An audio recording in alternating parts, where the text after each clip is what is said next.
No, primero, buenas noches a todos y todas. Yo me siento un poco incómodo estando acá, así que voy a hablar más bien caminando y eso, porque es lo que estoy acostumbrado a hacer. Soy como muy hiperactivo. Entonces estar ahí sentado en un banco me genera eso. Lo primero es agradecerle a la Junta. Yo les voy a contar un poquito. Nosotros estamos en una gira nacional.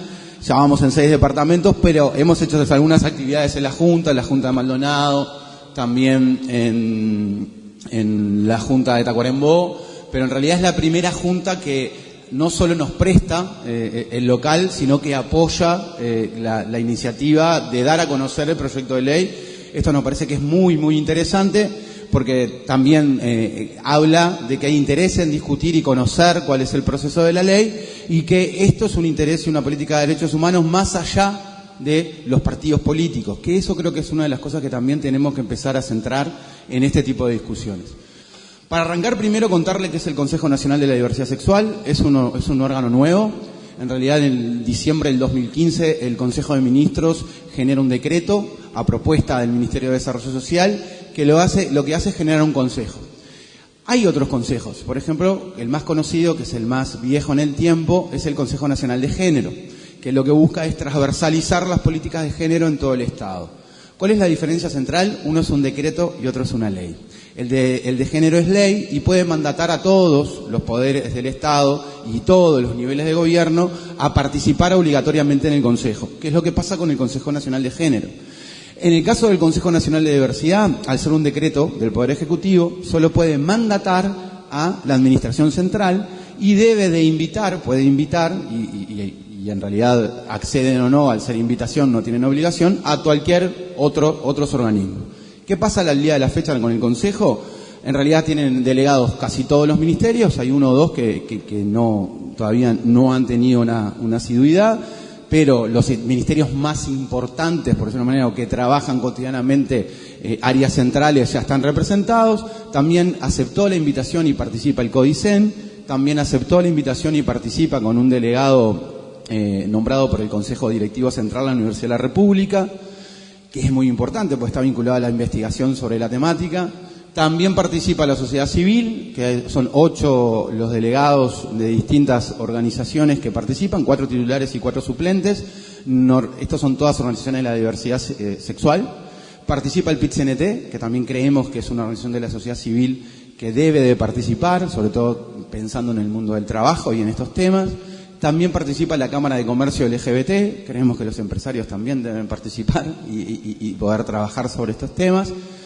Y también quienes no participan hasta ahora y que no hemos tenido respuesta es la Suprema Corte de Justicia, que hasta ahora no nos han enviado delegado, y tenemos 2 lugares para el Congreso Nacional de Intendentes, y que yo estoy aprovechando en esto cada vez que estoy en una junta como para remarcarlo.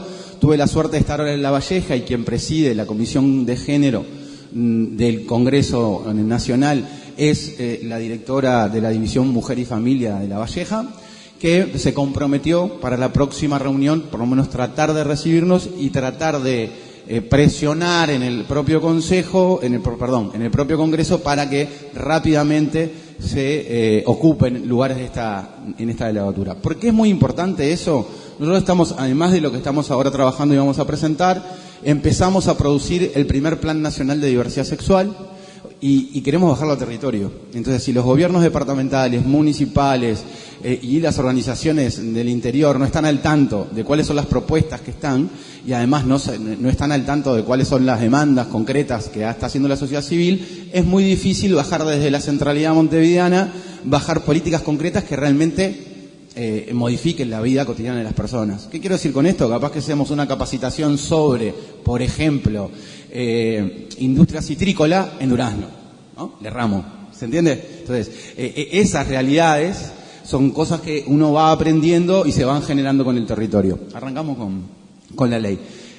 El primer proceso grande que tuvo el Consejo fue la elaboración de esta ley. La elaboración de esta ley duró 1 año, y antes nosotros les queremos presentar algunos datos de otra decisión que tuvo el Ministerio de Desarrollo Social. En 2015, desde la dirección en la que estoy a cargo, le planteamos a la ministra la necesidad de tener los datos concretos de la población trans a nivel nacional.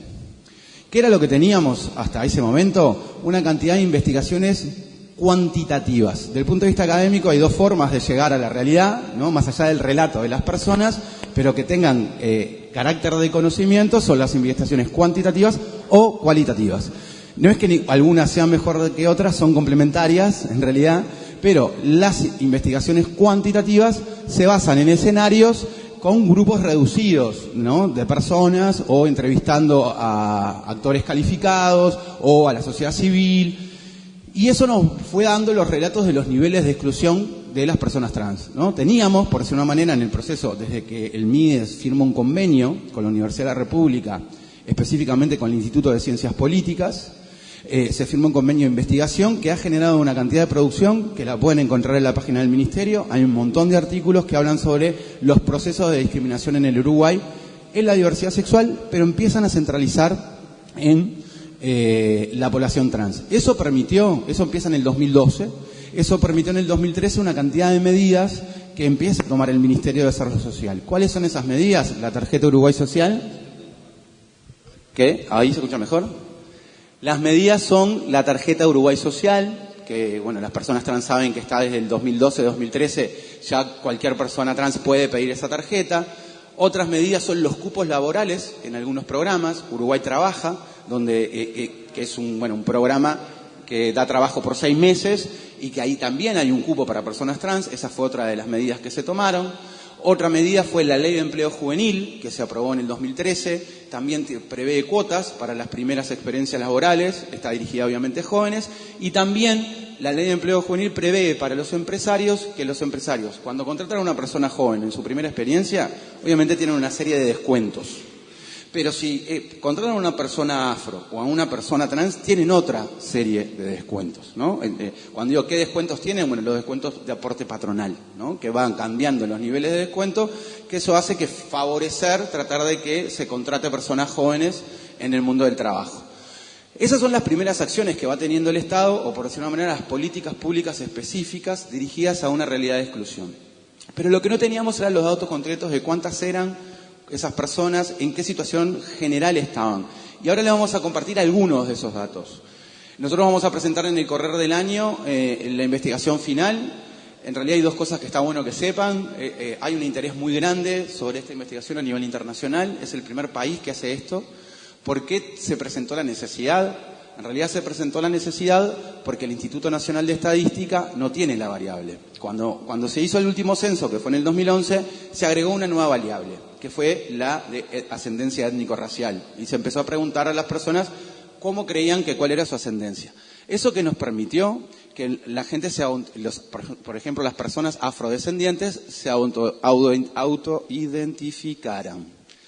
Entonces, en ese escenario, ¿qué nos permitió ver? Nosotros también, para poner un ejemplo, había muchos relatos de las organizaciones afro sobre el nivel de pobreza de las personas afro, pero no teníamos cómo verlo y cómo medirlo como Estado. Cuando empezó este dato nos permitió ver en estos años que, por ejemplo, cuando bajamos la pobreza del 34 o 35% al 9%, en realidad si dividimos con las personas, o en realidad no es dividimos, miramos desde la perspectiva étnico-racial, esa variable, ese 9 sube al 21%. O sea, las personas afro tenían razón, sí son más pobres en el Uruguay, y sí son más pobres, uno puede decir, ¿porque quieren? No, por ser afro. ¿Y qué es lo que nos permite decir por ser afro? Otra de las cosas buenas que ha pasado en este proceso es la descentralización de la Universidad de la República. Yo les pongo solo un ejemplo más y vuelvo al tema. Una investigación que se hace en el norte del país, en el Cure de Rivera, una chica trabajando, plantea hacerse una investigación en la propia Rivera. ¿Cuál es la investigación que hace? La situación laboral de las personas afro. Recorre todo el centro comercial de Rivera, que ustedes saben el peso que tienen los free shops, que es la Sarandí, la calle Sarandí. Y en realidad, ¿qué descubre? Por una manera que, bueno, la atención al público, en un departamento donde más del 25% de las personas son afro, no hay una persona afro. Y cuando abre la puerta de los depósitos, empiezan a aparecer las personas afro. Hasta ahí uno puede decir, bueno, capaz que es porque no están capacitadas. Pero después, en su investigación, empieza a buscar la certificación de capacidades. Y lo que descubre es que adentro, en el depósito, hay gente que está capacitada y certificada y con más nivel para atención al público que personas que están atendiendo al público. Entonces ahí no se definió según la capacidad de las personas el puesto a ocupar. Se definió por un prejuicio. Entonces, alguien que está más capacitado o más capacitada no ocupa el puesto de trabajo que les corresponde porque alguien decidió que es mejor no tener atendiendo al público una persona afro, en un departamento donde el 26% de la población es afro. Entonces, ya no sirve el relato aquel de que el racismo no existe o que son pobres porque quieren, ya empieza a dejar de ser real. Que eso es lo que nos permite la investigación científica. Cuando uno empieza a investigar, esos relatos en realidad nos muestran números que el relato de esto es porque quieren, queda cada vez más débil. Entonces, ¿nosotros por qué hicimos ese censo? Bueno, no teníamos la variable, teníamos la necesidad de saber cuál era la realidad, y esta es la primera placa que les queríamos mostrar. Que en realidad lo interesante de esta placa, la roja es la población trans, la azul es la población en general. Comparamos nuestro censo, que llegó a 937 personas, con, que sería la población trans que hay hoy en el Uruguay, con el azul, que es la población en general, que es el censo del 2011. Esto lo aclaro porque en realidad, sobre todo en los finales, en el de más de 51 y el más de 65, como viene la tendencia histórica del Uruguay, estamos creciendo. ¿Qué quiero decir? En el 2011 el 14% de la población era mayor de 65 años, la población en general. Hoy sabemos ya que es más, porque cada vez, por suerte, al haber mejor calidad de vida de las personas viven más años. No es un problema que las personas viven más años. Al contrario, habla bien de nuestra sociedad. Entonces, comparen, ¿no? Que es muy fácil. Como ven, de 18 a 24, 21% de los 937 personas trans están entre los 18 y 24. En comparación con la población en general, podemos decir que es una población joven, ¿no? En la población en general, solo el 10% está entre 18 y 24. Lo mismo pasa entre 30 y 40, sigue siendo una población más joven que la población en general, pero miren el salto entre 51 y el de 65, ¿no? ¿Qué es lo primero que puede decir uno? Que no llegan a viejas. Y hoy hablaba yo de que en realidad lo que demuestra la calidad de vida de las personas es también hasta dónde viven, ¿no? En realidad su expectativa de vida es algo central. Si todavía somos más groseros, arriba de los 71, de los 70 años, hay una o dos personas trans, si no fallecieron. Cuando digo si no se fallecieron es porque desde que hicimos el censo a hoy ya tenemos contadas entre 20 y 30 personas trans que ya han fallecido, y de distintas edades. En realidad hay una o dos personas trans en 1000 que pasan los 70 años. Esto coincide, si bien nosotros no podemos analizar por la base de datos que tenemos cuál es la expectativa de vida en el Uruguay, sí coincide con los estudios que se hicieron en América Latina entre el 2003 y el 2005, que hablaban que la expectativa de vida en Latinoamérica era de 35 años. O sea, una persona trans, del momento en que habita su identidad, tenía en América Latina una expectativa de 35 años. Esa expectativa de vida es la expectativa de vida de la edad media. ¿Ah? O sea, el avance de la sociedad ha sido enorme y la población en general de Uruguay vive 70 y pico de años, 72, 73, se está moviendo hacia arriba cada vez más. Pero en una persona trans, 35, por algo es y no es porque quieren. Entonces, pasamos el tema de edad, vamos a educación. Este es otro dato que es central. Es el nivel educativo. Para insertarse en el mundo del trabajo, cada vez más el nivel educativo está teniendo un rol fundamental. Miren los números. Estas barritas son el máximo nivel educativo al que llegan las personas trans en el Uruguay al censo. El 36.3% de las personas trans, su máximo nivel educativo es primaria. Y eso quiere decir que no culminaron primaria. O sea, el 36 no llegó a culminar primaria. El 32.9 no llegó a culminar el ciclo básico. ¿Ah? Ese es su máximo nivel. O sea, estamos hablando de una población que casi el 70%, lo máximo que llegó, con suerte, es a ciclo básico. Y en realidad hay que dividirlo, en realidad, ¿no? Porque está el 36 en primaria. Baja en bachillerato, UTU, obviamente 5.4, y terciario universitario 5.7. ¿Ah? Y ese 5.7 no es que hayan culminado, es que están cursaron algo, llegaron a nivel terciario universitario. Estos números no tienen nada que ver con la comparación del país en general y habla obviamente de un proceso de desvinculación del sistema educativo. Entonces, pasamos la otra, que espero que sea, la ocupación, después voy a volver para atrás, porque ¿está la de la familia? No la pusimos la de la familia, ¿no? No, está. Entonces me paro en esa, porque hay algunos datos que nos estamos guardando para la presentación del censo, pero yo decidí igual presentarlos. La foto que mostrábamos recién, que hablaba de la desafiliación, uno se tiene que preguntar por qué. Entonces, entre las preguntas que hace el censo es, ¿a qué edad tú abandonaste el hogar? El promedio de edad de abandono del hogar de las personas trans es de 14 años, entre 14 y 16 años. Pero lo más triste, uno cuando pregunta, repregunta, ¿no? Es decir, ¿cuál es la razón de por qué abandonaste el hogar? Lo más triste de todo esto, lo que más te golpea los ojos es cuando repreguntas y tenés un 30% de personas de entre 13 y 14 años que te dicen que la razón de abandono del hogar fue para independizarse. ¿Qué persona, qué preadolescente a los 13 y 14 años dice que se quiere ir del hogar para independizarse?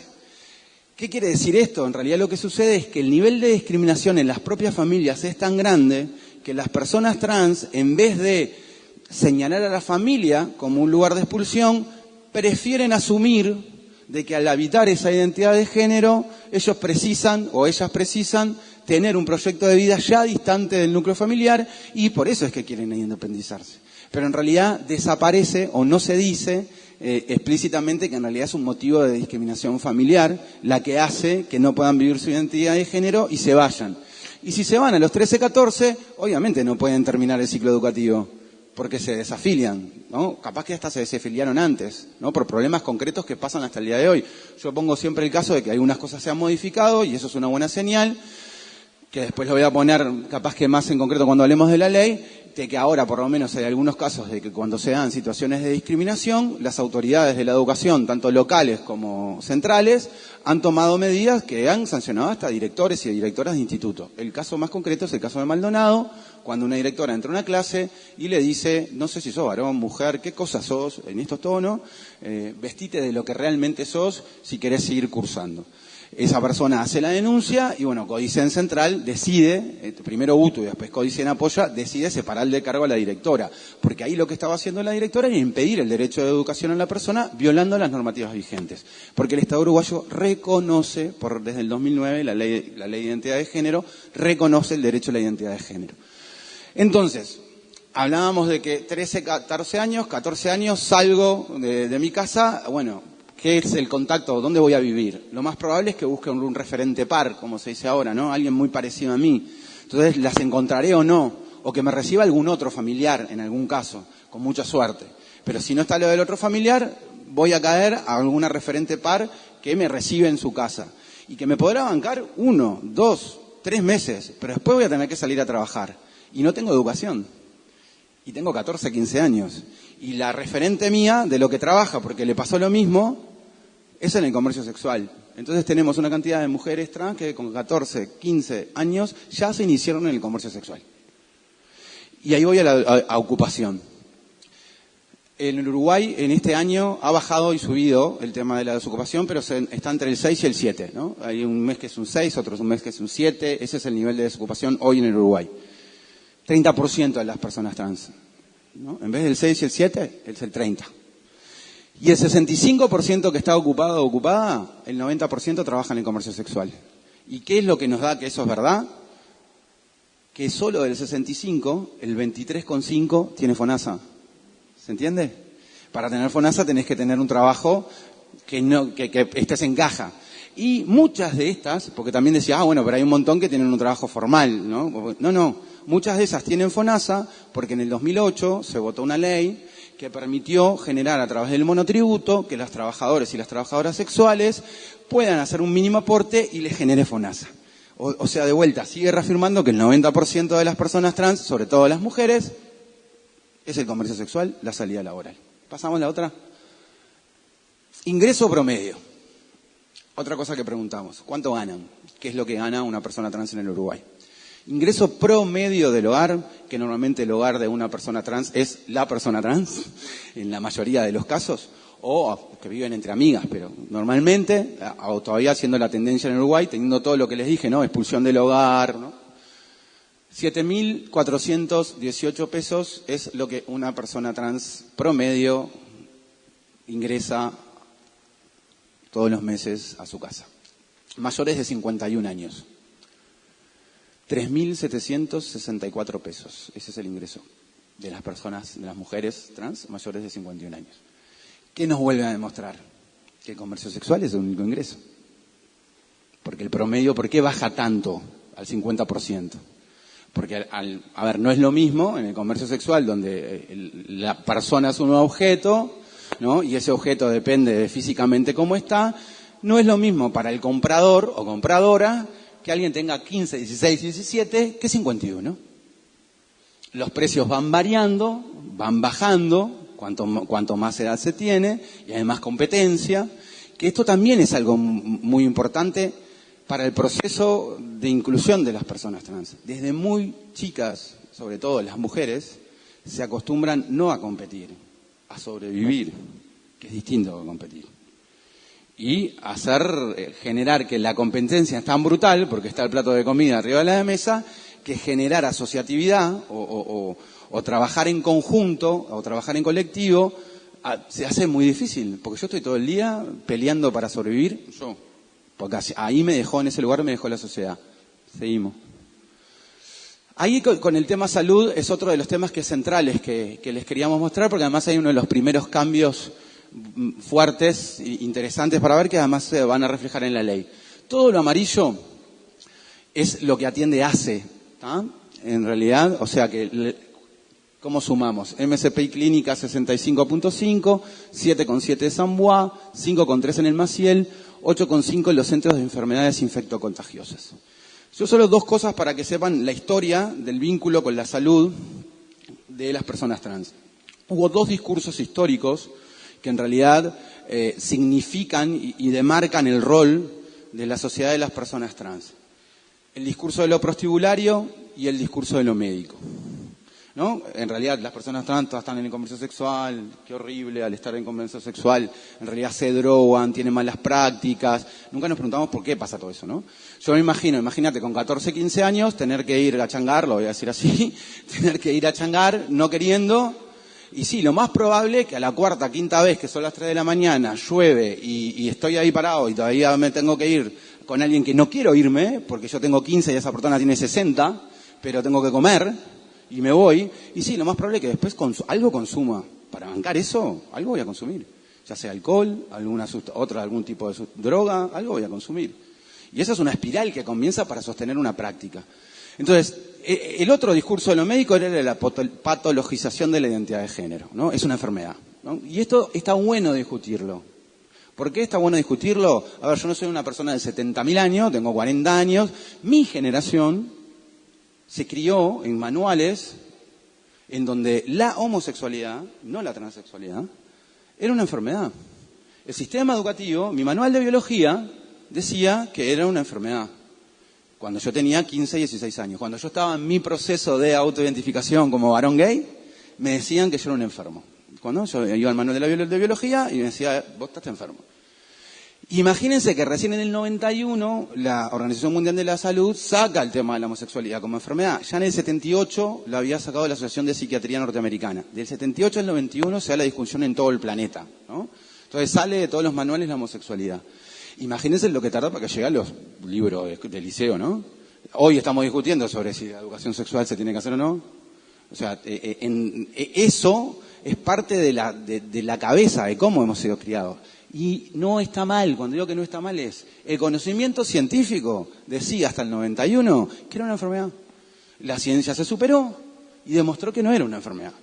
Entonces, tenemos que discutirlo para asumirlo como sociedad, para dar respuesta a esto. Porque ¿qué pasaba? El sistema donde atendía, en el Centro de Enfermedades Infectocontagiosas, que era el lugar donde las recibían, en el Hospital de Clínicas, vinculadas al HIV, sífilis o enfermedades de transmisión sexual, y chau. Y chau. Toda esta apertura que se da en estos años. De que las personas trans van por otro problema de salud. Cuando quiero esto, tienen gripe. Porque antes llega una persona trans a la policlínica, tenía gripe y ya le decían, hacete el HIV, anda el coso de infecto contagioso, porque ya obviamente tenía HIV, ¿no? Esa era como estaba matrizada la cabeza. O ya anda al psiquiatra porque tenés una enfermedad, tenés un trastorno. Entonces, en ese escenario, las dos cosas para marcar es, hay un cambio muy fuerte en ese celestito del 7.7 del San Bois, y les explico en concreto, el San Bois en el San Bois funciona una unidad de docencia, ¿cómo es? UDA, Ahí va, una unidad docente asistencial. ¿Qué son las unidades docentes asistenciales? Es donde los médicos antes de recibirse hacen la práctica, lo digo así como, ¿no? El internado, en el final de la carrera.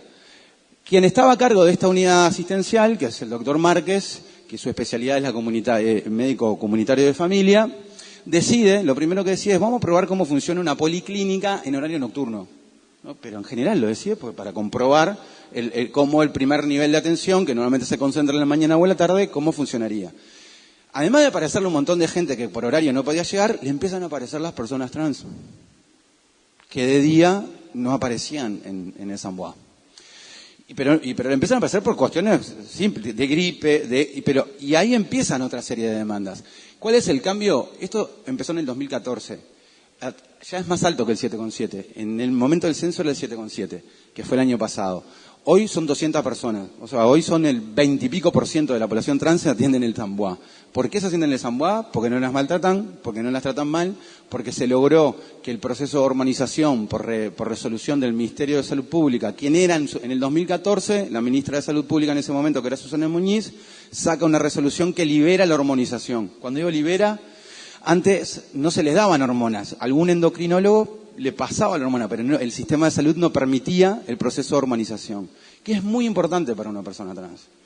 Porque hay algo que se llama, alguna gente lo llama el passing, que es pasar por, ¿no? Que si uno está en un proceso de hormonización y lo empieza lo más tempranamente posible, lo más probable es que muy poca gente se dé cuenta que está frente a una persona trans. El caso más concreto, ahora en Uruguay, para mirar, miren la tapa de galería de hace 3 semanas, miren a Morena Ferreira, que es una modelo trans, y díganme quién se hubiera dado cuenta de que ella era una mujer trans si ella no salía a decir que era una mujer trans.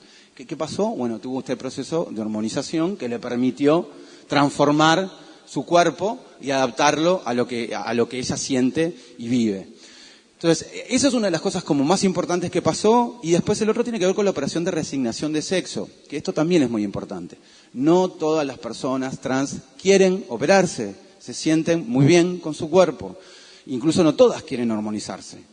Algunas quieren hormonizarse, otras quieren algún implante, en el caso de mujeres trans el implante mamario, en el caso de los varones trans lo que quieren es la mastectomía, o sea, sacarse las mamas, pero a veces con el cambio de la genitalidad no hay tanta discusión, no son muchas las personas que quieren. Eso no se hacía en el Uruguay, o en realidad sí se hacía en el Hospital de Clínicas, que hace 4 años se decidió no hacer porque el director, voy a hacer una maldad, el doctor Tonto, se llama así, el doctor Tonto decidió que era un gasto innecesario en el Hospital de Clínicas y cortó los procesos de reasignación de sexo. Pero ¿cuánto duraba ese proceso? 8 años, para empezar la normalización, que hoy se hace 6 meses. Entonces, en ese proceso lo que también es importante es saber qué pasaba con la salud de las personas trans. Comercio sexual, modificación del cuerpo, no puedo acceder a la salud, me modifico el cuerpo. ¿Alguno sabe cómo se modificaban el cuerpo las personas trans? ¿Tiene idea? Pueden decir no, también. Y vos no hables. Y vos tampoco. En realidad lo que hacían eran ponerse silicona industrial. ¿Ah? Entonces, ¿cómo se pone la silicona industrial? Bueno, la silicona, el implante de silicona es, lo voy a decir medio bestia, es obviamente esterilizado, pero es la silicona como con una bolsa y la silicona adentro, ¿no? Pero en realidad la silicona industrial es la silicona líquida. O sea, industrial, no está hecha para entrar adentro del cuerpo y es líquida. Se la inyectaban a través de las tetillas, lograban generar un seno, a eso se ponían corset, le ponían una lapicera en el pecho para separar los pechos, se estaba durante 1 mes con todo eso puesto, hasta que quedaba la forma, lo mismo en la cola o en otros lugares del cuerpo. Obviamente eso se caía, porque la silicona esa iba por todas partes del cuerpo, se cae o no, y eso va al corriente sanguíneo, y eso va... ¿Pero por qué lo hacían? Porque querían, lo hacían porque para las que tenían silicona, en realidad levantaban más y eran más pagas que las que no tenían siliconas. Y el sistema de salud no aceptaba darles no les hacía estas operaciones, ni les digo que le pagaran la silicona, digo, no hacía la operación. Entonces, en realidad, lo que hacían era estas cosas que además Generó muchas muertes en las personas trans, en los procesos de operación, y eran otras personas trans las que le hacían a las personas trans, generando una cosa muy perversa también en la propia colectividad trans, ¿no? Digo, porque hay muchas que cargan, lo digo así, con la muerte de otras chicas en ese proceso de operación. Seguimos y arrancamos la ley. Cambio de nombre. Y lo último, y esto lo voy a decir bien rápido. Importantísimo la ley. ¿Funciona? Esa era la otra pregunta que nos hacíamos. 62,5 no hicieron el cambio de nombre. 18,9 ya lo tienen y 18,6 sí lo tienen. ¿Por qué es tan bajo? Ya en el 2013 sabíamos que era bajo. ¿Por qué era bajo? Una de las razones, te cobran, es un trámite judicial. El abogado te cobra 10.000, 11.000, 15.000, 20.000 pesos, pero te cobra.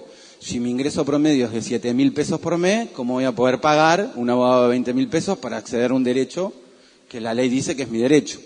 ¿Qué hizo el Ministerio de Desarrollo Social? Convenios con Facultad de Derecho, en los que dentro de esos convenios, además de la atención de algunos casos, también se apoya el proceso del cambio de identidad de género. No alcanzó, porque también hay una comisión, esa comisión está en Montevideo, o hace algunas visitas regionales, hay que agendar. Por eso, hace visitas regionales, hay que agendar, tampoco alcanzó. Y lo peor, que es cuando nosotros les preguntamos a la mayoría de por qué, hay algunas que dicen que no quieren hacerlo. Pero cuando les preguntás por qué no quieren hacerlo, es que no quieren pasar por el juez. Y cuando le preguntás por qué no los quieren pasar por el juez, es porque cuando las otras les contaron casos de que pasaron por el juez, los jueces, sin tener en cuenta la norma, les preguntan si fueron abusadas o no fueron abusadas, cuántas parejas sexuales han tenido, si tienen comercio sexual, si están enfermas, si tienen problemas psiquiátricos, o el gran caso extremo que tenemos fue la jueza de Rivera, que le dijo al director, el Ministerio de Desarrollo Social patrocina, o sea, presenta un caso de una chica de Rivera que pide la ley de identidad de género. Meses, no había respuesta. Van a preguntar por qué no hay respuesta. Y la jueza dice que la ley no existe. Frente al asombro, por suerte tenemos un director que es abogado, frente al asombro se le mandó la ley a la señora mostrándole la ley, la fecha, una jueza, ¿no? La ley, la fecha de aprobación, el decreto reglamentario, todo. Está bien, existe. Después que aprobó que existía una ley, estamos hablando que esto pasó hace 2 años, 2015, o sea, no pasó en el 2010, el otro día que se aprobó la ley. Después de eso, pidió una pericia psiquiátrica, violando la ley. Entonces tuvimos de vuelta que ir a decirle que estaba la jueza violando la ley. Entonces, ¿cómo una persona trans se va a sentir apoyada en el proceso si los propios operadores jurídicos violan la ley? Entonces, esos son otros de los problemas que tenemos. Entonces, todos estos datos generaron que el Consejo Nacional de la Diversidad dijera, bueno, primer punto a tratar, la población trans, y tratar de aprender de las cosas positivas que hicimos para ver cómo esas cosas que se hicieron en algunos ministerios o en algunos lugares se hacen en general para todo el país. Y ahí sí viene la ley. Lo primero que hace el artículo 1 es reconocer que la población trans que habita en el territorio nacional ha sido históricamente víctima de discriminación. Otra cosa más que dice el artículo, que no lo pusimos en la placa, es que en algún momento histórico también fue perseguida por el Estado. Esto es central para alguna de las resoluciones que tiene, o de las propuestas que tiene la ley. Hay dos cosas que hay que tener claro cuando decimos Estado. El Estado siempre es uno en la historia de que esa organización surge. Más allá, quién gobierne y qué partido político, e incluso cuando quien gobierna no gobierna desde el lado de derecho. ¿Qué quiere decir? Que no accedió al gobierno por una elección. El Estado uruguayo es el mismo. A nivel internacional, todos somos el Estado uruguayo, los distintos poderes lo representan, y si alguien se mandó una macana en el 1970, es problema del Estado uruguayo, aunque no tengamos nada que ver los que estamos al día de hoy. Eso lo digo porque es importante matrizarlo en la cabeza, porque a veces creemos que cuando hablamos de esto estamos cobrando cuentas que son políticas y no son políticas, es de concepción de que es el Estado. Entonces,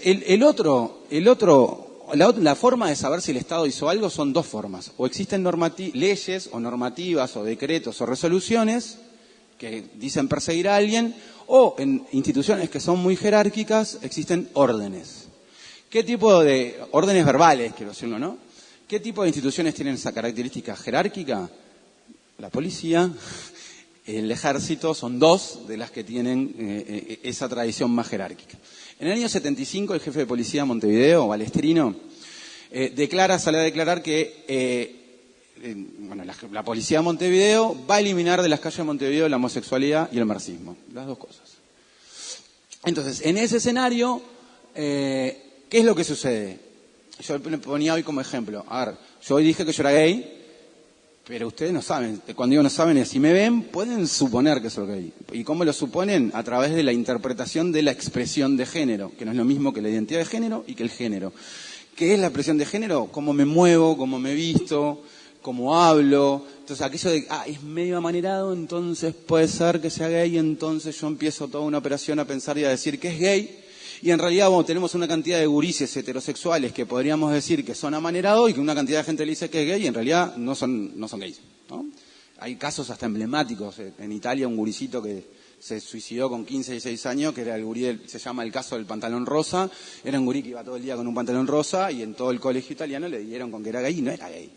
En realidad le gustaba el pantalón rosado y eso no implicaba que su objeto de deseo fuera otro varón. Pero ¿qué pasa con las personas trans? Y cuando no existían los procesos de hormonización, son hiperidentificables. No se parecen a lo que esperamos como mujer o como varón. Nos damos cuenta que es alguien que está vestido de otra forma desde el punto de vista de cómo nos educaron a decodificar. ¿Por qué pongo esto como ejemplo? Si cuando uno dice vamos a eliminar de las calles la homosexualidad, que fue lo que dijeron, ¿a quién nos van a agarrar primero? A aquellas personas que son más identificables, a aquellas personas que además para poder sobrevivir están en la calle y hacen el comercio sexual, y además súmanle a esta orden el decreto de las racias, que existía ya en ese momento, que el decreto iba directamente a aquellas personas que su documentación no fuera acorde o no estuviera acorde porque estaba rota o porque no la tenían, o quienes eran personas trans, ¿no? Que la documentación acorde a lo que físicamente veías, estamos hablando del año 70 y pico, iban a tener una documentación de varón con una mujer. Entonces ya, obviamente, eran detenidas. Sumo el comercio sexual, ¿cómo se ha interpretado? Comercio sexual en la calle, en el decreto de las racias, bueno, actitud moral contra, ¿no? Buenas costumbres, también levantadas. ¿Qué tenemos de los relatos? Dos voy a poner nada más. Uno, una de las compañeras que además participa del Consejo Nacional de Diversidad Sexual, año 76, sale a caminar con unas amigas a un cumpleaños, la levanta el FUSNA, fusileros navales, sin ningún motivo, se la llevan al FUSNA, la violan, la atan, la torturan, después de todo eso, y la tiran, ¿vieron? Si alguna vez fueron al puerto de Montevideo, donde está la terminal de buquebús, al frente está el FUSNA, ¿no? Y la dejan atada toda la noche en el muelle para divertirse. O otros casos que hemos descubierto con inteligencia, que también ahí tenemos mucho aporte del Ministerio del Interior en eso, y lo más importante es que también los aparatos de inteligencia las utilizaron para encontrar información de otras personas, extorsionándolas, diciendo que las liberaban o no las liberaban, o para destruir documentación de otras personas. ¿Por qué pongo esto como ejemplo? Yo en las primeras giras dije algo que generó con mucho revuelo en la prensa local de donde estaba, de que los aparatos represivos históricamente son muy cuidadosos y dejan todo registrado. Y alguien salió a contestarme muy bien, porque como le había dicho tan fuera de contexto, de que si era tan así, ¿por qué no hemos llevado la verdad en otra cantidad de cosas? Y yo dije, tiene razón, pero en realidad, si bien tiene razón, hay algo que me dio el otro giro. Mientras en algunos casos de violación de los derechos humanos, en algún proceso, sí sabían que iban a tener algún costo, porque ya había organizaciones reclamando la aparición con vida de personas o denunciando las torturas, yo qué sé, durante todo el exilio político del Uruguay, desde Wilson Ferreira a Ronda Arismendi, denunciando las torturas de la dictadura militar, bueno, todo el espectro político denunciando eso, la sociedad sabía que eso pasaba. Pero en el caso de las personas trans nadie sabía que pasaba. Y si pasaba, y vamos a decirlo, lo digo, me hago responsable de esto también, como sociedad, no nos importaba. Porque como eran personas que eran enfermas, entonces, ¿qué van a guardar? ¿Qué van a borrar esos datos? Si no importaba. Entonces, hoy sí tenemos una cantidad de datos de casos de personas que en un año estuvieron 130 días presas. ¿Qué desarrollo vital puede tener una persona durante 8 o 9 años hasta 130 días presas? O que va a comprarse un par de zapatos a las galerías, que eran los lugares de compras de Montevideo, y cuando sale de la galería ya está el patrullero para levantarla. O que lleguen a las pensiones y les roben la plata de lo que habían hecho. Eso le pasó a las personas trans durante todo ese proceso, hasta el 89, cuando cae el decreto antirracias. Le siguió pasando.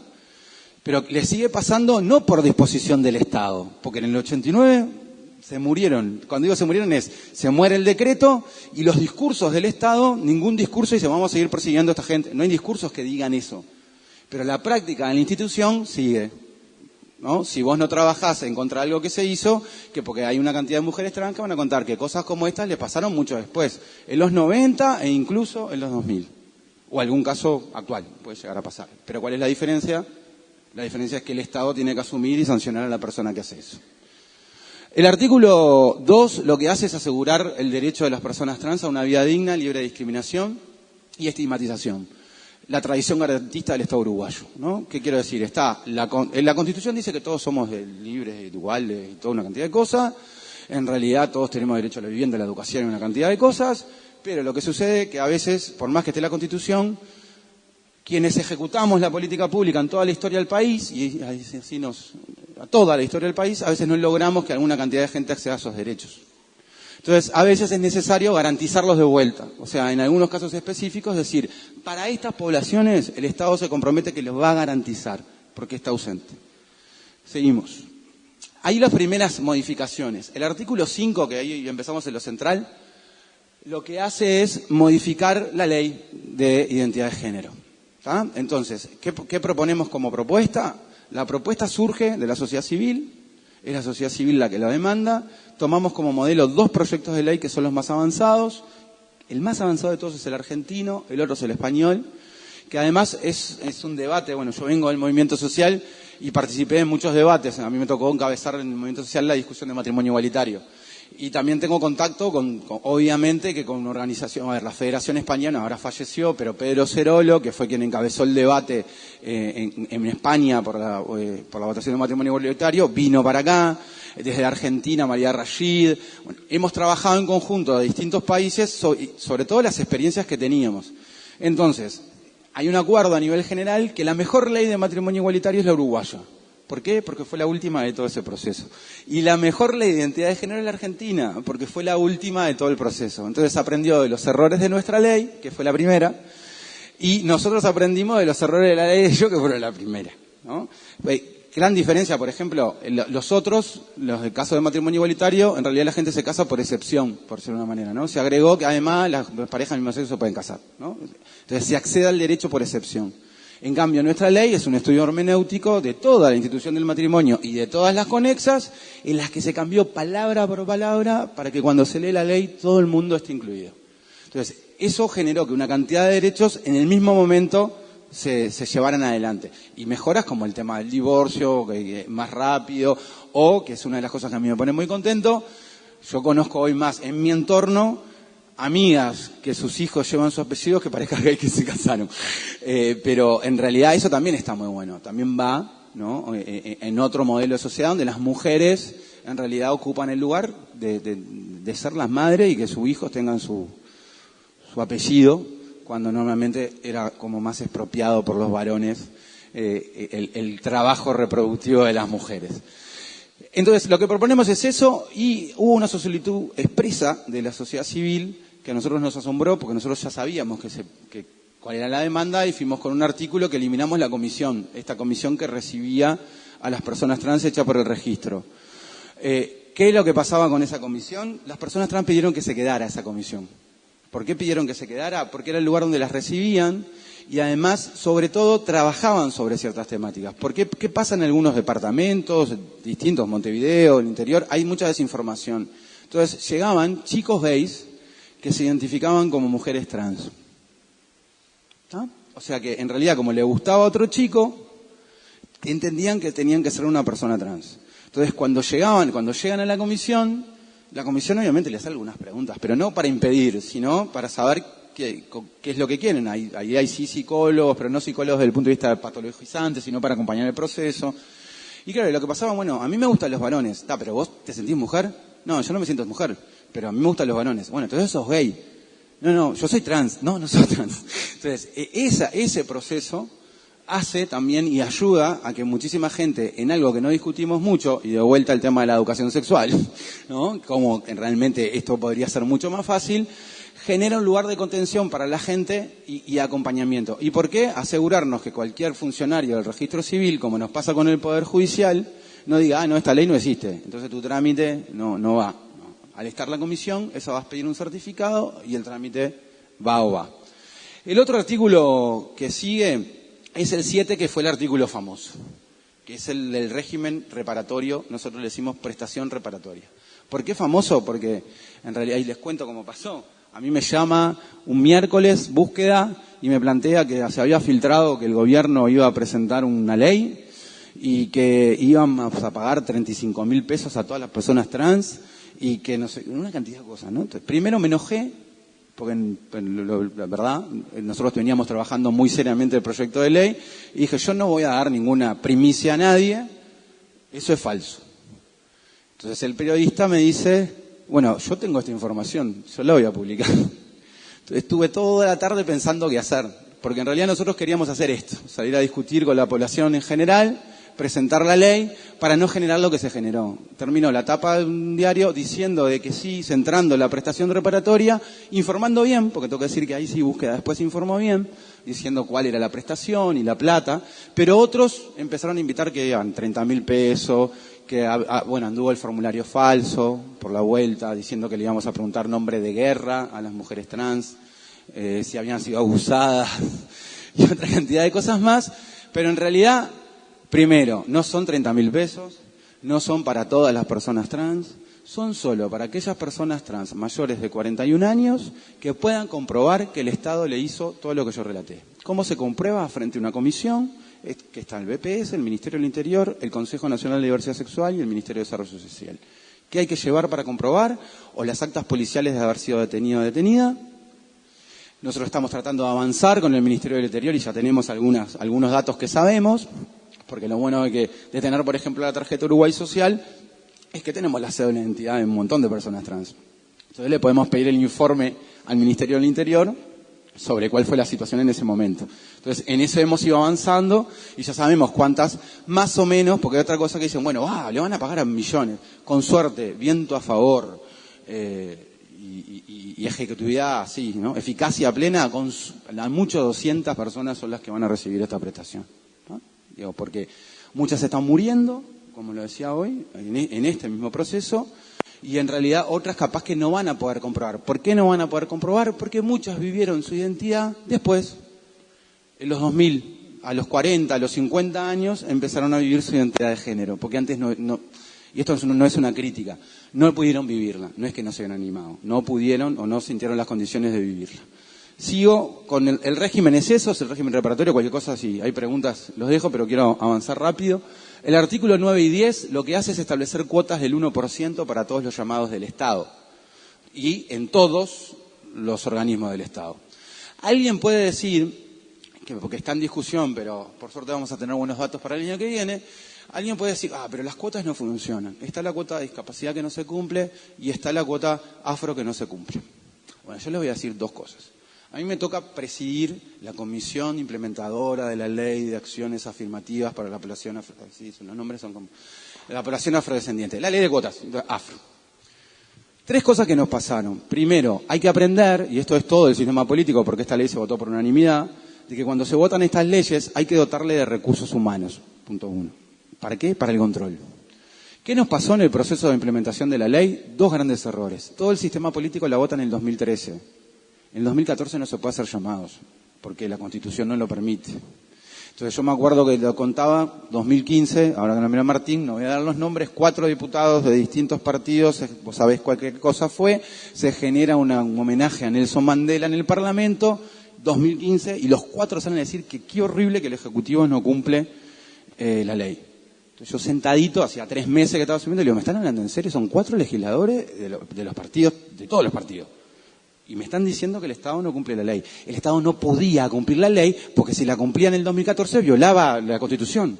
Entonces, que 4 legisladores de todos los partidos te digan eso, en realidad es que no miran la ley, sino hablan para la tribuna para dejar contento a la gente que se queja porque la ley no se cumple, cuando tiene todo el derecho de no saber o no estar informada de que la Constitución no deja que se cumpla.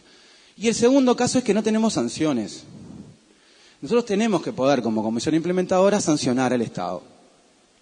Porque hay una cantidad de gente que no le gusta la ley o que no quiere comprender el proceso de la ley. Nosotros tenemos un caso que fue maravilloso, nos interesa la institución, llamado a profesores de natación. Tenía que tener cuota. La persona nos dice, no, lo voy a decir como nos dice, los negros no nadan, ¿cómo voy a tener cuota? Entonces yo miro y le digo, miramos, ¿no? Y le dicen los compañeros, ¿cómo que no nadan? No nadan. ¿Y dónde sacó usted que no nadan? ¿Por qué no nadan? Pero usted dice que no nadan, así fue porque tienen algún problema que no pueden nadar por su condición racial. Yo qué sé, no nadan. Y empezamos a hacer un ejercicio y digo, vos no te pusiste a pensar que capaz que no nadan porque no pudieron acceder a un club y un lugar donde aprender a nadar, porque no están cerca ni siquiera de un río o del mar, o porque su familia no sabe. Todas esas cosas, ¿no te pusiste a pensar que no es porque no quieren, sino porque no pudieron acceder a ciertas oportunidades? Y eso habla de nuestro racismo, lo pongo como ejemplo, porque me está tocando vivir como dos realidades como muy complejas. Cuando digo complejas son niveles de discriminación muy complejos que la sociedad hace como que no existen, y a veces creo que vivo en un mundo paralelo, porque a mí estas cosas me pasan, que me digan, no nadan, como me dicen, es muy difícil, no hay profesionales afro. Hay, capaz que no hay ingenieros, pero está lleno de trabajadores sociales, de psicólogos, y eso nosotros lo tenemos como la base de datos. Entonces nos ha pasado en este proceso que hemos capacitado más de 40 organizaciones del Estado, cuando son 200 las que tienen que aplicar la ley, que tenemos a una persona todos los días llamando por teléfono cada vez que aparece un llamado para decirle te equivocaste o no lo pusiste, o tenemos intendencias que nos dicen que no están de acuerdo con la ley. Y bueno, está bien, cambiala, proponelo, pero ahora cumplila. Entonces, si nosotros no podemos sancionar, es imposible que se aplique. Y el número más claro, y esto sí es tirón de orejas para todos, porque estos son todos, porque intendencias departamentales tienen todos los partidos. No, el Partido Independiente no. Pero todos los otros intendencias departamentales, mientras el Poder Ejecutivo del 8% cumple el 4%, los gobiernos departamentales el 0.43%. Entonces hace que la cuota sea el 1%, o el 1 con algo. Entonces ahí los gobiernos departamentales necesitamos, y el Ministerio está a total disposición de capacitar cómo se hacen los llamados, no son difíciles, se pueden planificar. Lo que nosotros vamos a hacer, además en la discusión de esta ley, como ¿por qué queremos que esto se vote rápido? Queremos que se vote rápido para que nos deje hacer algún llamado en el 2018, porque si no nos va a pasar lo mismo. De que no se van a poder hacer llamados, entonces de vuelta es una ley que es como la gente va a tardar mucho tiempo en ver la que se aplica. Lo otro que queremos es presentar en el informe que vamos a presentar sobre la evaluación de la ley 19.122 que nos exige la propia ley, vamos a presentar recomendaciones de sanción para que se modifique la ley y le dé sanción no solo para esta, para la 19.122, para esta que va a estar votada ya en nuestra cabeza y para la de discapacidad. Y eso va a hacer que la ley sea efectiva, porque si no hay presupuesto y no hay sanción, no funciona. Perdón el paréntesis, sigo. El artículo 14 lo que hace es becas. El Estado da un montón de becas en los distintos niveles, reservamos un 2% de las becas para las personas trans, que además es el compromiso del Ministerio de Desarrollo Social. Estas becas van a tener un acompañamiento. ¿Qué es un acompañamiento? Va a haber educadores que van a acompañar a estas chicas o chicos trans que accedan a la beca, no solo a culminar el ciclo educativo. Acá el desafío es el desafío que hablábamos hoy, hablar con el núcleo familiar. Porque ¿cuál es el mensaje que nosotros creemos que puede dar la beca? Que capaz que si un chico o una chica trans se presenta y tiene la beca, la familia va a entender que si el Estado le da una beca, capaz que aquello no era tan malo, ¿no? Que no era tan raro, tan enfermo. Fíjate que le dan una beca, o sea, no es un bicho, no es una cosa, un monstruo. Y en realidad eso puede a nosotros generarnos un vínculo para trabajar con la familia esto, con tranquilidad, sin imposición, sino para que entiendan, que lean todos los avances de la ciencia sobre el tema, que estén informados, pero sobre todo que no expulsen a sus hijos de sus hogares, porque si los expulsan, el camino es el mismo, ¿no? Por eso es importante lo de la beca. Después, por último, el 15, pasalo, que eso los cuento juntos. El 16 y el 17 cuentan los que contaban hoy yo lo que contaba hoy del sistema de salud. Lo que queremos es que queden como ley. Hoy todo está basado en resoluciones, ¿no? Es una resolución del Ministerio de Salud Pública que permite la normalización, hecha por Susana Muñiz, y cuando Susana Muñiz llega a ACE, también hace la implementación de la política pública y permite que el UDA San Bois funcione como UDA, y ahora ya se está trabajando en Las Piedras y en Pando para empezar el proceso de descentralización de esta atención, ¿no? De que las personas puedan atenderse en todo el país, o por lo menos en algunos puntos del país. Queremos que esto quede como ley y que no venga cualquier administración de quien sea y que pueda modificarlo también con una resolución. Modificar una ley es mucho más difícil que modificar una resolución, ¿no? Entonces, eso para nosotros es una de las cosas más importantes. Y por último, el último punto, y con esto termino y me gustaría ver qué les parece y intercambiar las dudas que quieran. Yo pasé de golpe uno que era el artículo 15, que el artículo 15 habla de los derechos culturales y el artículo 18 acá habla sobre grupos poblacionales prioritarios para la vivienda. ¿Por qué no ponemos cuota ni en los derechos culturales ni en los poblacionales para la vivienda? Yo voy a poner varios ejemplos. Uno puede hacer políticas de acción afirmativas y leyes también. No es necesario esperar las leyes. Esta ley lo que nos permite es tratar de discutir con toda la sociedad de la forma más racional posible que son necesarias las acciones afirmativas. Eso porque lo precisamos para poder hacer otras políticas. Por ejemplo, si nosotros lográbamos votar esta ley y el ingreso de las personas trans subiera de las de más de 50, de 3.000 y pico de pesos, con el ingreso, pongamos que llega a la prestación porque es mayor de 51 años y puede comprobarlo, estaríamos transfiriéndole unos 12.000, 11.000, 12.000 pesos a la fecha de hoy. Obviamente esto va subiendo teniendo en cuenta cómo suben. En realidad estamos hablando que en vez de 13 tiene 15. Pero si yo trabajo y hago, sobre todo pensando en el cuidado, en la edad, juntar a 2 o 3 chicas trans que tienen ese ingreso, yo ya tengo un programa para que ellas accedan a la vivienda. Le doy la garantía de vivienda del Ministerio de Vivienda. No preciso generar algo específico para personas trans, o sea, la vivienda de las personas trans. O la educación de las personas. En Argentina tenemos el bachillerato trans. No es necesario.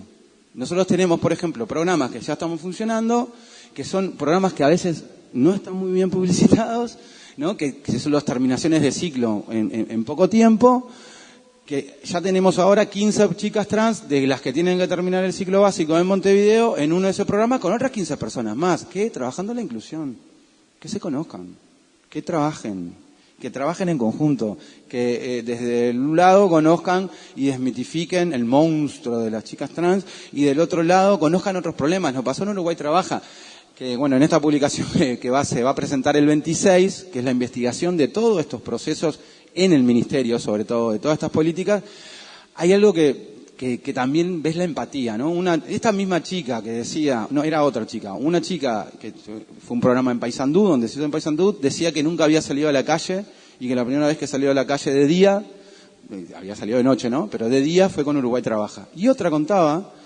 que, claro, que empezó a ir a Uruguay Trabaja.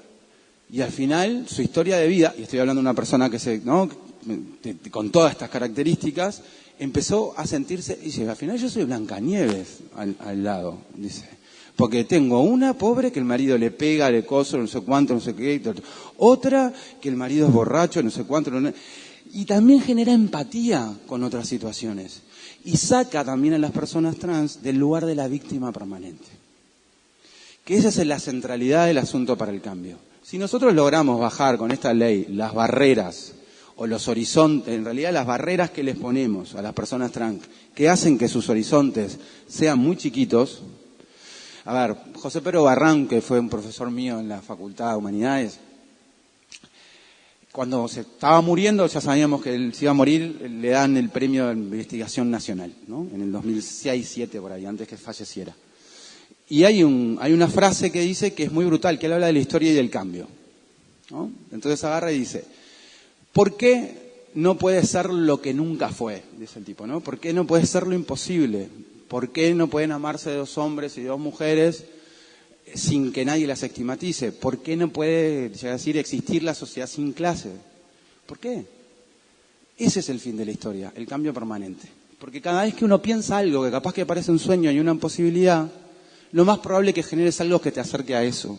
Y entonces, mientras las mujeres trans, y algunas que están acá, capaz que hace 15 años, veían imposible poder trabajar en otra cosa que no fuera el comercio sexual, veían imposible generar el sistema educativo, veían imposible... Bueno, hoy tienen referentes que son abogadas de peso y senadoras suplentes, como Michelle Suárez Bértola, tienen directora de la Escuela Nacional de Danza del Sodre, culminando sus estudios en el Ministerio de Desarrollo Social, 2 de las 7 chicas que entraron. A ver, no voy a dar los nombres porque no interesa, pero en este caso pues son funcionarios del Ministerio. Alguien que hacía 4 o 5 años estaba en el comercio sexual, que venía tratando de sostener su carrera y ahora está haciendo la maestría.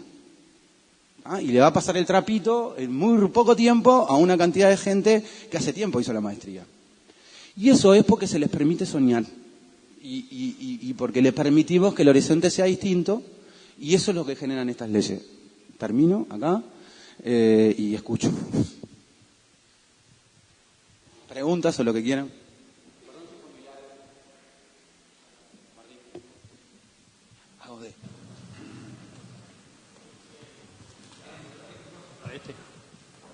No es fácil. No, en primer lugar, agradecerle a Federico y a su equipo el trabajo que están llevando adelante desde la dirección, desde el Consejo Nacional. Y un par de preguntas. Ustedes hablaron del censo que se hizo desde el Ministerio. ¿Qué, en porcentaje, ¿no? Cantidad de trans en Montevideo y en el interior, y cuándo ustedes piensan que pueden tener pronto el anteproyecto para enviarlo al Parlamento, porque como tú decías, estamos de acuerdo que si no sale este año, el año que viene por cuestiones parlamentarias va a estar complicado, porque hay proyectos pesados que nos van a llevar mucho tiempo, y si sale el año que viene recién se estaría aplicando en el 2020. Sobre todo pensando en el mundo del trabajo, ¿no? Esas 2 preguntas por ahora y agradecerles. Las 2 preguntas. Uno, ya está en el Parlamento, está en la Comisión de Población y Desarrollo del Senado, hasta la semana, yo lo sigo así, hasta la semana que viene, bueno, están en orden de prelación. Luego de la ley de violencia basada en género viene esta. Lo que pasa es que ahora están con rendición de cuenta y para. Sí, obviamente, pero además igual están avanzando en la ley de violencia basada en género. Hasta la semana pasada quedan 6 artículos que son los más discutidos de la ley. Cuando esa ley salga de la comisión va a empezar a tratar del Senado esta. Con respecto, yo ahora de memoria no me acuerdo de los datos de Montevideo Interior, pero más o menos es un poquito más alto que la realidad de la población en general. ¿Qué quiero decir con un poquito más alto? En Montevideo y Canelones concentran, y está atado también en el comercio sexual y en las rutas, por decir una manera. A ver, litoral tiene muchas personas trans también, y el norte, ¿no? Entonces está basado también a zonas vinculadas al comercio sexual. A veces los departamentos del centro tienen menos personas trans, y mucho tiene que ver con eso, ¿no? Si mi única forma de acceso a la vida es el comercio sexual, bueno, me voy a ciertos lugares donde generó eso. Por ejemplo, en algún momento Fraiventos, cuando la construcción de Bondia tuvo una presencia muy fuerte, y ahora volvió, ¿no? En realidad no es tan fuerte.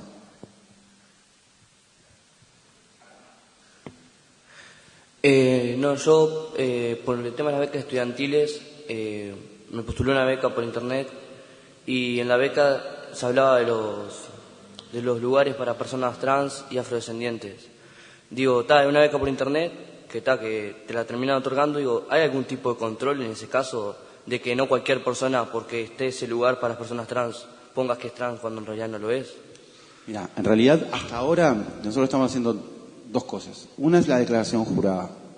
Entonces, cuando vos haces una declaración jurada, podés ser penalizado, ¿no? Entonces, nosotros lo que no podemos, que es otro proceso que existió en algunos países, que en realidad existió por la negativa, es ni utilizar un colorímetro o un transómetro, por decirlo de alguna manera, ¿no? O sea, ¿quién es afro? ¿Quién no es afro? Yo ponerme a decir, bueno, vos sos más o menos afro, eso no podemos. Entonces, al nivel del concierto internacional y de los organismos de derechos humanos, por ahora lo que se usa es la autopercepción. O sea, yo digo que soy afro, o yo descendiente de afrodescendientes, o una persona trans. Eso es lo que se utiliza hasta ahora. Ya sabemos, por algunas aplicaciones también de otras normativas, sobre todo quienes han avanzado mucho en esta la discusión son los colombianos, y van a avanzar más ahora en el proceso de paz, de que tienen muchas acciones afirmativas, de que hay gente que sí, que como decís vos, se presenta y dice que es afro y no es afro. Bueno, entonces, para ahora la primera freno que hicimos es el tema de la declaración jurada. Si nosotros nos enteramos o es denunciado que una persona que se presentó diciendo que es afro y nosotros vemos la declaración jurada, vamos a agarrar y decirle, y podemos tener sanción, o sea, puede llegar a ir hasta presa esa persona. La idea tampoco es que pase eso, porque no es solo punitivo, es decir, le quitaremos o no. Eso nos pasó ahora también con la recorrida del censo, que nos pasó que encontramos algunas tarjetas otorgadas a personas que no eran trans. Y que también tenían que ver con la desinformación, otorgadas a personas gays o personas lesbianas porque nadie entendía lo que era el concepto de trans. Entonces venía alguien y decía, soy varón trans. No, en realidad sos mujer trans. O sea, ¿no? Esa cosa todavía no está, pero eso nos permite controlar claramente. Va a haber algunas medidas. Por ahora es esa, la de la declaración jurada, pero nosotros ahora estamos, que vienen ahora esta semana, yo les decía que hay como mucha tensión en este proceso y en dos procesos. Uruguay está ahora en dos procesos importantes, que es el Plan Nacional de Diversidad Sexual y el Plan Nacional para la Equidad Racial. Y el censo, por ejemplo, ahora hay parte de mi equipo está en México, trabajando con los mexicanos, dándole a la CONAPRED, que es una bestialidad de la UNAM, o sea, la Universidad Nacional de México, que imagínense cómo es México de grande, es una cosa enorme.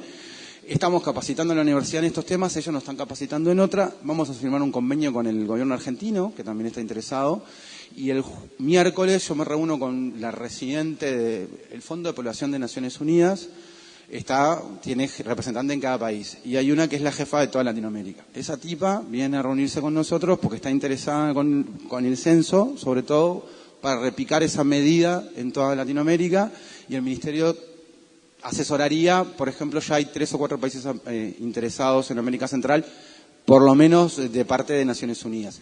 Y también tenemos la semana que viene, que no sé cómo vamos a hacer, viene la Secretaría para la Discriminación Racial de Brasil, que en realidad tiene 12, 13 años, que fue la que generó todas las políticas públicas de acciones afirmativas de Brasil, que han generado cambios radicales en algunos aspectos en la situación de la población afro en Brasil. O sea, subió un porcentaje enorme la población afro. En un país que tiene un porcentaje grande de población afro, había muy pocos afros universitarios. Cuando digo muy pocos, muy pocos. En 12, 13 años, a través de las políticas de acciones afirmativas, llegó una cantidad vos ves los videos de gente que, como te digo, tienen doctorado y que su mamá era una doméstica. Y en 10 años llegaron a hacer una licenciatura, una maestría y un doctorado.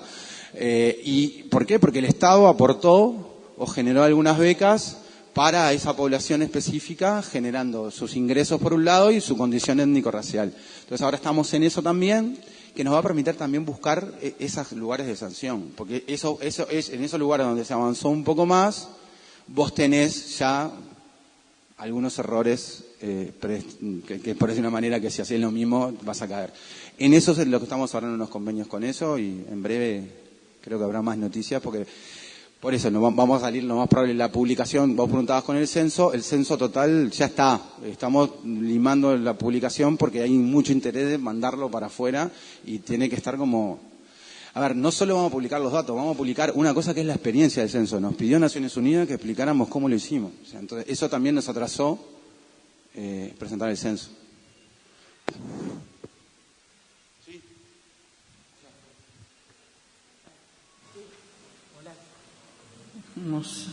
Ahora sí. Yo quisiera transmitirte una inquietud. Nosotros estuvimos toda la tarde hoy en la Junta Departamental de Flores, donde estaba el colectivo San José, Flores, Durazno, y me pidieron que te preguntara qué pasaba con la gente de edad, más de 40, 50, que en su momento ejerció la prostitución y lo está haciendo, porque muchos, como dijiste tú, han perdido la vida, ¿no? Y no eran trans, porque en esos momentos era muy difícil ser trans. ¿Qué pasó con esa población que no entra en esta ley? Vos sabés que me pidieron que te hiciera esta pregunta específicamente. En realidad, de vuelta, la ley está centrada en población trans. Eso fue el acuerdo que hizo el Consejo. Ahí tenemos dos temas a nivel de la interpretación. Si yo busco los registros, hoy a mí lo que me va a aparecer, yo con esto no estoy diciendo nada, a mí lo que me va a aparecer es que quien estuvo preso, si es una mujer trans, no va a aparecer ni trans ni travesti, va a aparecer pederasta pasivo. Y si es un varón gay, en ese momento era un varón gay, también va a aparecer pederasta pasivo. el problema es que va a aparecer la cantidad de días. Hay una diferencia que, a ver, lo digo con cariño en una cantidad de gente, ¿no? Petru, es como que Petru, que fue detenido más de una vez en el proceso de la dictadura, que él lo cuenta a carcajada, como es él, ¿no? En Bolita de Controversia, es una de las grandes anécdotas, él y otro transformista, transformista desde el punto de vista del espectáculo, que se la llevaron en silla de ruedas, ¿no? Que estaba haciendo un personaje en silla de ruedas y los milicos entraron y se la llevaron en silla de ruedas. Él también en ese momento estaba fichado como pederasta pasivo. Pero en realidad fue fichado 1 o 2 veces. Pero no es lo mismo que estar 120 días presos, ¿no? Esa es hoy la prioridad que nosotros definimos es esa. Si después hay otro horizonte, se verá. Pero en realidad hoy la urgencia que tenemos es la población trans. Es la urgencia principal. Y además tenemos otras cosas. Muchas de estas personas podrían sí ingresar en otras políticas que ya existen, porque no tienen el mismo problema de la expectativa de vida. No tienen, si son personas mayores de edad que no consiguieron el tema del trabajo o no consiguieron, tenemos la asistencia a la vejez, a los 65 años. Hay una cantidad de políticas públicas que ya existen. Para que a mí me llegue una mujer trans a los 65 años, en la situación que estoy ahí, tengo que esperar 20 años. Tengo muy pocas. Entonces, ni siquiera tengo que arreglar como política pública acercarlo. No es lo mismo cuando digo con la media de los varones gays o con la media de las mujeres lesbianas, ¿no? La media. ¿Que puede haber casos excepcionales? Puede haber. Hay que ver cómo después se genera esa situación. Pero hay que centralizar en una prioridad. Esto lo digo ahí como Estado en una parte, pero también vengo del movimiento. A ver, no hay... las mujeres trans, sobre todo las mujeres trans, fueron la primera que tiraron la piedra en Stonewall, en el año 1968. A nivel internacional, el movimiento LGBT le dio la espalda. Es hora que se les dé algo.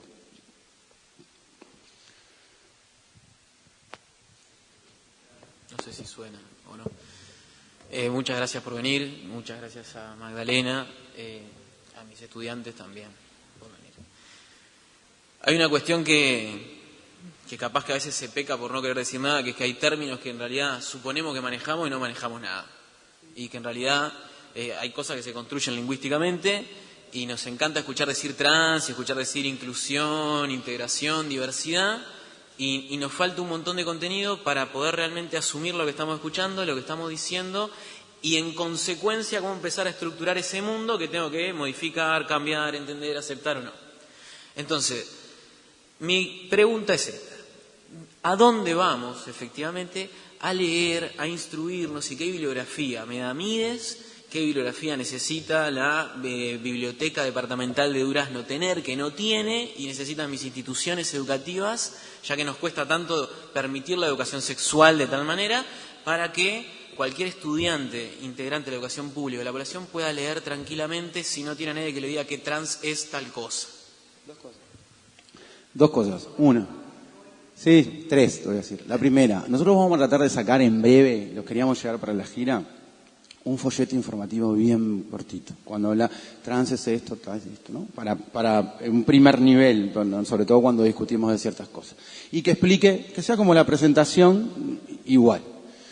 Después hay distintos niveles. Por un lado nosotros tenemos una línea que empezamos a trabajar con el Ministerio, que bueno, que en Durazno ya está instalada, que es el Centro de Promoción de Derechos, que va a tener su impacto más fuerte a partir del año que viene. Está saliendo el llamado en estos momentos, que puede durar unos meses, pero ya está saliendo el llamado para estar en todo el país.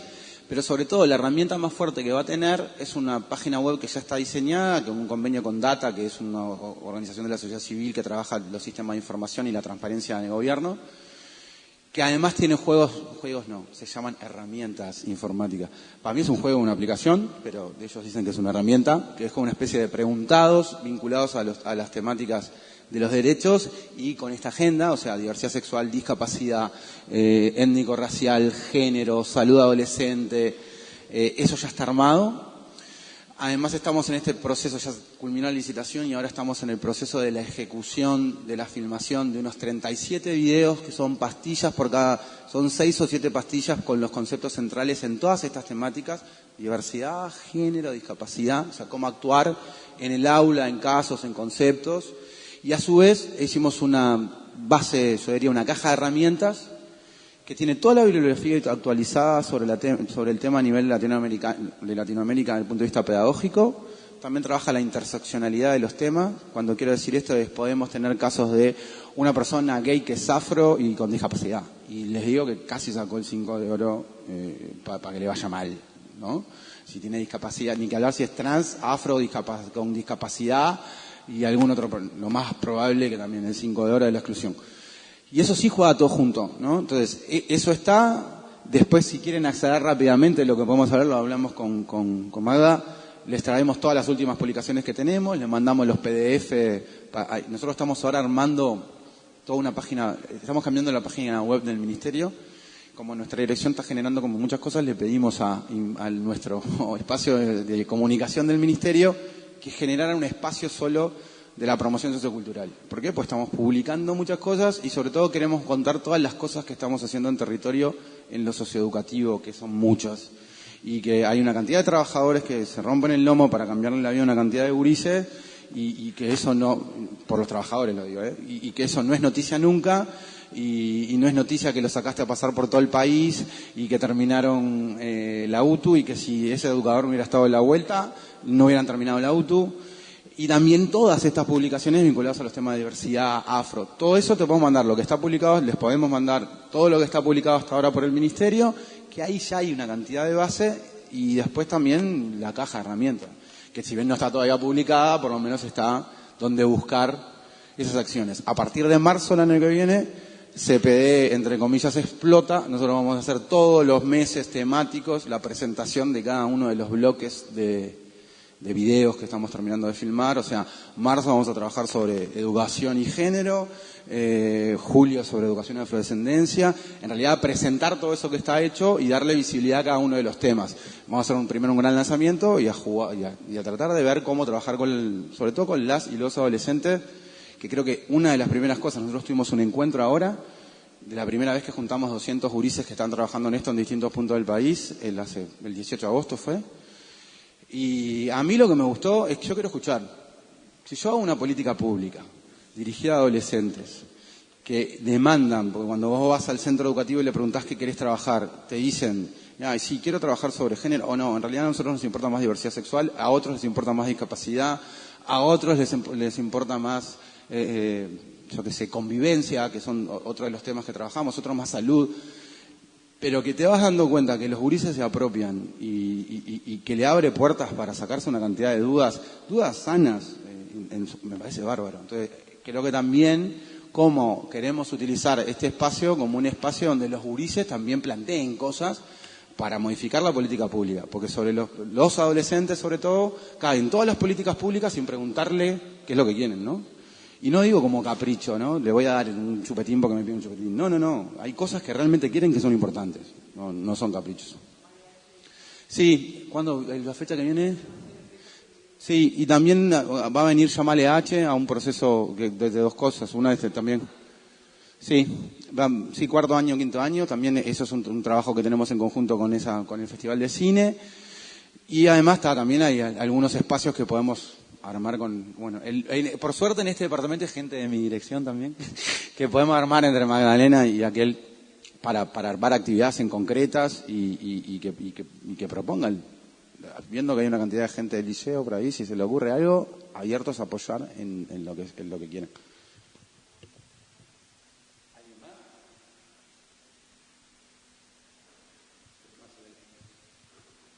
Hola. Bueno, primero agradecerte de la presencia, Federico. Creo que fue como muy nutritiva para todos y para todas. Uno queda como en evidencia de lo poco que conoce y porque la cara de impacto de muchas personas cuando se ven los datos y los números, es impresionante ver la realidad. Como tú lo decías, nosotros estamos trabajando con CPD, Centros Promotores de Derechos, acá en dos instituciones educativas, en el Liceo número 2, con adolescentes de ciclo básico, en el diurno, en turno diurno, y en la Escuela Técnica, en la UTU, ¿sí? Si bien nosotros hemos aplicado un cuestionario que dio como resultado que la materia menos trabajada es lo étnico-racial, ¿sí? Que fueron los datos que arrojaron los cuestionarios aplicados a muestras representativas, además 10% de estudiantes y adultos. No quita que también estamos como preocupados por estas temáticas, más sabemos que en el Liceo 2 hay población trans que está asistiendo, si bien van en el nocturno, ¿ah? Nosotros estamos preocupados por eso también para poder trabajar y obviamente que habilitamos y abrimos la puerta a veces por cuestiones de horario no podemos estar en el horario nocturno, pero en realidad la idea es poder integrar y poder también darle cabida y participación y poder mezclarnos, ¿tá? Juntar gurises de ciclo básico, población trans que también está haciendo ciclo básico, ¿sí? La idea es esa. La cuestión es que, como toda población, y voy a hablar de prejuicios, esta cuestión que uno encuentra en el sistema educativo, todavía el sistema educativo, y yo veo tu cara y sí, es así, digo, nosotros es una lucha permanente contra el sistema educativo formal para que se abran las puertas, no las tenemos que golpear, le tenemos que pegar con la cabeza, ¿sí? Para que se escuche. Y eso habla un poco también de lo que decía Ignacio, ¿no? La cuestión de que hay poca todavía información, poca cosa para leer. Somos una ciudad que todavía carece de montones de cosas, ¿no? Para la población trans. Sí, y yo ahora le comentaba a una de las compañeras, hay ¿cuántas personas trans? Creo que 3 o 4 personas trans acá en el local y acá hay muchas más personas trans en Durazno también. Eso habla también de lo prejuiciosos que somos y montones de cuestiones que tenemos que romper. Y bueno, y el sistema educativo, todavía tenemos que seguir avanzando, seguir negociando. Estas cosas parece mentira, pero tenemos que negociarlas todavía. Y no tengo ninguna pregunta para hacerte, pero bueno, sobre todo para que sepa que estamos presentes con nuestra división, la división socioeducativa que pertenece a la Dirección Nacional que tú presidís. Y bueno, y hay profesores que estamos trabajando en conjunto, que están acá presentes, y estamos tratando de vincular otras instituciones, por más que no estemos directamente presentes en el Liceo 2, en el Liceo Rubino o en el Liceo 3, estamos tratando también de vincular. Muchas gracias. Gracias, Marce. No, dos cosas de las que dijiste que, primero, que creo que por eso es esencial el rol me encanta que haya gurises acá a la vuelta. Son ellos los que tienen que patear el tablero. A ver, cuando las instituciones son pesadas y tienen lógicas institucionales, a veces los que tienen que reclamar que las instituciones cambien son para las que las instituciones están dirigidas. Entonces, si ellos no se organizan, si ellos no demandan, si ellos no plantean, lo que va a suceder es que unos van a decir, no, en realidad les lavaron la cabeza y entonces es necesario que ellos se organicen de alguna manera esas necesidades y las trabajen, primer punto. Creo que eso permite que también todos los centros educativos pasen a ser centros de discusión en la sociedad toda, ¿no? Porque a veces se viven, desgraciadamente, por las familias, los centros educativos como un depósito de sus hijos, ¿no? También que ese es otro problema que tenemos, ¿no? El vínculo de las familias con los centros educativos sobre la educación, cómo acompañar a los gurises en los distintos niveles, o cuando, yo qué sé, capaz que los que están acá, en algún momento en la escuela se sentaban a hacer los deberes, pero lo más probable es que cuando llegaron al liceo ya son grandes, pueden solos, y hay algunas instancias que las familias deberían acompañar en esos procesos de formación. Pero ahí el Estado no se puede meter, ¿no? En realidad puede recomendar, pero no obligar. Y lo otro es con el tema de los prejuicios que decís, cuando decís que hay poca gente trans acá, y para mí es lógico. Y por una doble vía. Yo pongo el ejemplo solo de las cuotas de la cuota en las becas afro. ¿Qué cambió en la ley? Digo, la realidad en realidad nominó. ¿Y por qué nominó? ¿Se acuerdan que yo le decía el tema de la pobreza a la población afro, del 20%, 21%? Las becas en el Uruguay se dan por el índice de carencias críticas, que en realidad es un índice que dice el nivel de pobreza desde el punto de vista económico y otros puntos más que tiene una familia. Todas las becas siempre se dieron por ese índice desde que existe. En el 2013, antes de la ley, en el 2012, solo el 1 o 2%, creo que eran, 1 o 2% de las becas fueron hechas por población afro, las tomó la población afro, ¿ah? En realidad era más alto todavía, era el 22% en esa fecha el nivel de pobreza de la población afro. O sea, si yo comparo, había una brecha, no le llegaba. ¿Qué cambió con la ley? Que puso el tema, que nosotros hicimos campañas específicas como ministerio junto al MEC, en Rivera, Cerro Largo, en Artigas, donde hay más concentración, en Montevideo, en algunos barrios y en Canelones en unos barrios, y pasamos al año pasado, y se repitió al 20%. No cambió nada. ¿Se entiende? Digo, saltó del 1 al 20. ¿Por qué digo que no cambió nada? En realidad el ICC es el mismo, ahora es más lógico con el ICC, pero ¿por qué no iban antes a pedir la beca? Porque no era para ellos. Y los procesos de vulneración de las personas hacen que sientan que cuando decís esto es para todos, pero si vos no le hablás y le decís, mirá, vos que sos afro también podés. Porque la exclusión ha sido tan grande que creen que no es para ellos. Y lo mismo pasa para una persona trans. Una persona trans, cuando vos fuiste criado, o cuando yo criado no fue criado, te socializaste en realidad en un proceso que te echaron de la escuela, te echaron del liceo, te agarró la policía, saliste de comercio sexual. ¿Qué vas a creer en una institución del Estado? ¿A qué voy a venir a la Junta Departamental a escuchar a un boludo que viene de Montevideo a decirme cómo es la cosa si yo tengo que salir al otro día?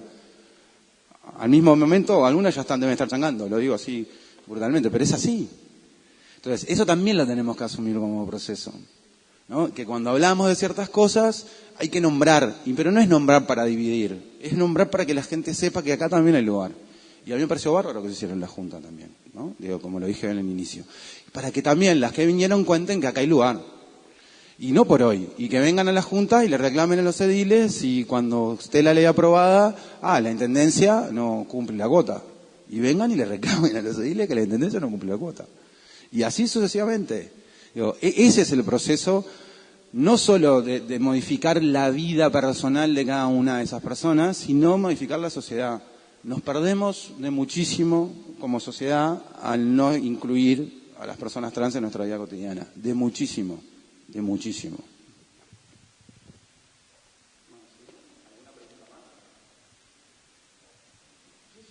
No es pregunta, pero simplemente me toca presidir la Junta cuando el edil Revelo de parte de la Comisión de Derechos Humanos planteó la posibilidad. Nos pareció que era una buena oportunidad para dar como señal bien fuerte de que efectivamente las puertas de la Junta están abiertas para toda la sociedad. Y es por eso que nos parecía muy interesante que vinieran incluso a explicar un proyecto de ley, que muchas veces las leyes se votan y con poca información y sin discusión. Entonces nos parecía buena oportunidad, además sabiendo que en general la prensa duraznense siempre acompaña los eventos que hay en esta Junta. Así que, digo, de mi parte, saludar la iniciativa, agradecer, también aprovechar para saludar al director del INAU, que también nos está acompañando y que cumple un rol fundamental en nuestro departamento, a la directora del MIDES en Durazno. Así que, por supuesto, a los gurises que vinieron en masa con el profe. Y bueno, nada, que las personas trans entiendan que en la Junta tienen su lugar, como lo tiene todo ciudadano duraznense que quiera hacer sus planteos. Y bueno, creo que el objetivo fue ese, y me alegro que hayamos podido tener una sala con mucha gente y que esto pueda tener repercusiones para comenzar esa discusión en base a la información, que siempre es lo más importante. Así que gracias por haber venido hasta acá.